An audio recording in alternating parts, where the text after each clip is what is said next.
As we continue to look at some different patterns of inheritance, we now look at multiple alleles.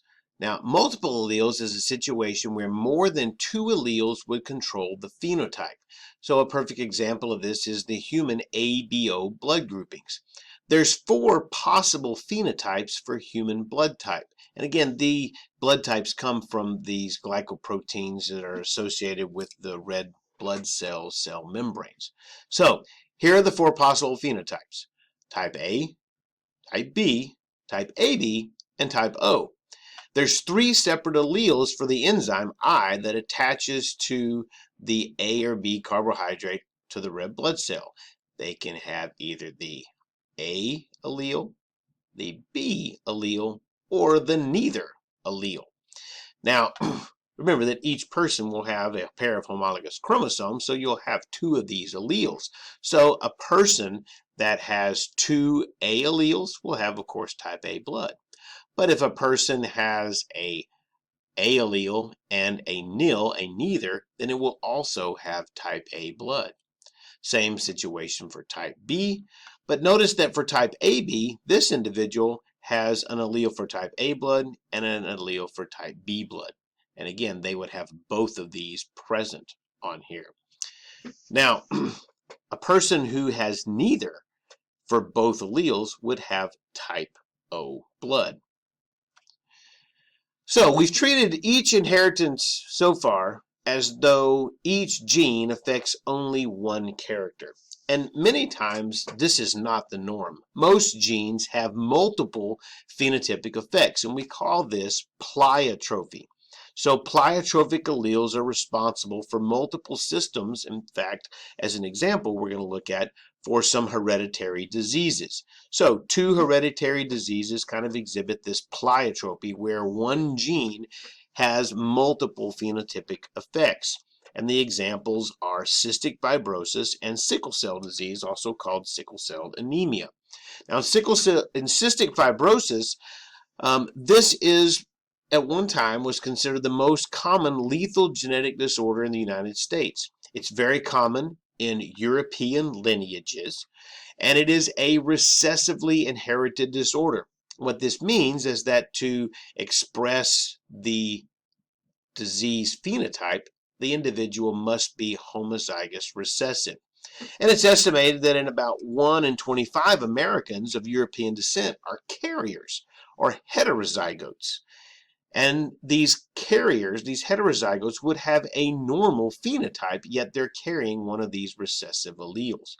Now, the normal allele codes for a membrane protein that functions in chloride transport across mucous membranes. I'm not interested that you know the exact biology of this, but what you need to understand is that a homozygous recessive individual will have a phenotype that exhibits this pleiotrophic effects. Having these mucous membranes that don't function properly impacts the individual's ability to absorb nutrients. It impacts their way that their airways work, and they exhibit chronic bronchitis. And in fact, this disease can be lethal before age 5 or 6. Antibiotic treatments can allow for survival into early adulthood as well. Now, sickle cell disease is most common in African American lineages. It's estimated that 1 in 400 African Americans may be impacted by sickle cell disease. Sickle cell disease is also a recessively inherited disorder. However, homozygotes have a malformed red blood cell due to the slight change of the hemoglobin protein. Now, this malformed red blood cell doesn't allow the hemoglobin protein to transport oxygen correctly. It also impairs the ability for normal blood clotting, and we see pleiotropic effects of this as well. Now, sickle cell disease also exhibits incomplete dominance.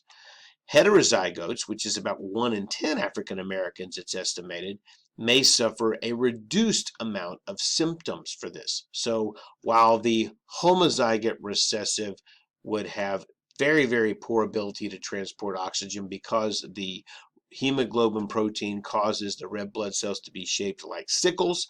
A heterozygote carrier, if you will, may suffer just some reduced symptoms. As the incomplete dominance suggests, their red blood cells are not fully sickle shaped, yet they're not correctly shaped either. So one of the really interesting things about sickle cell disease is, why is this so common? Well, there is another disease, a parasitic disease, malaria, that is transmitted by mosquitoes. That's very common in all parts of the world, but especially Africa.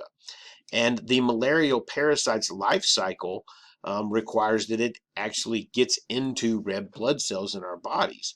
And so an individual that is a heterozygote for sickle cell disease has some resistance to the malarial parasite. And so it's thought that maybe this was some sort of evolutionary benefit, that the individual who was heterozygous might be able to survive long enough, to carry on and reproduce, but it wasn't going to die of malaria.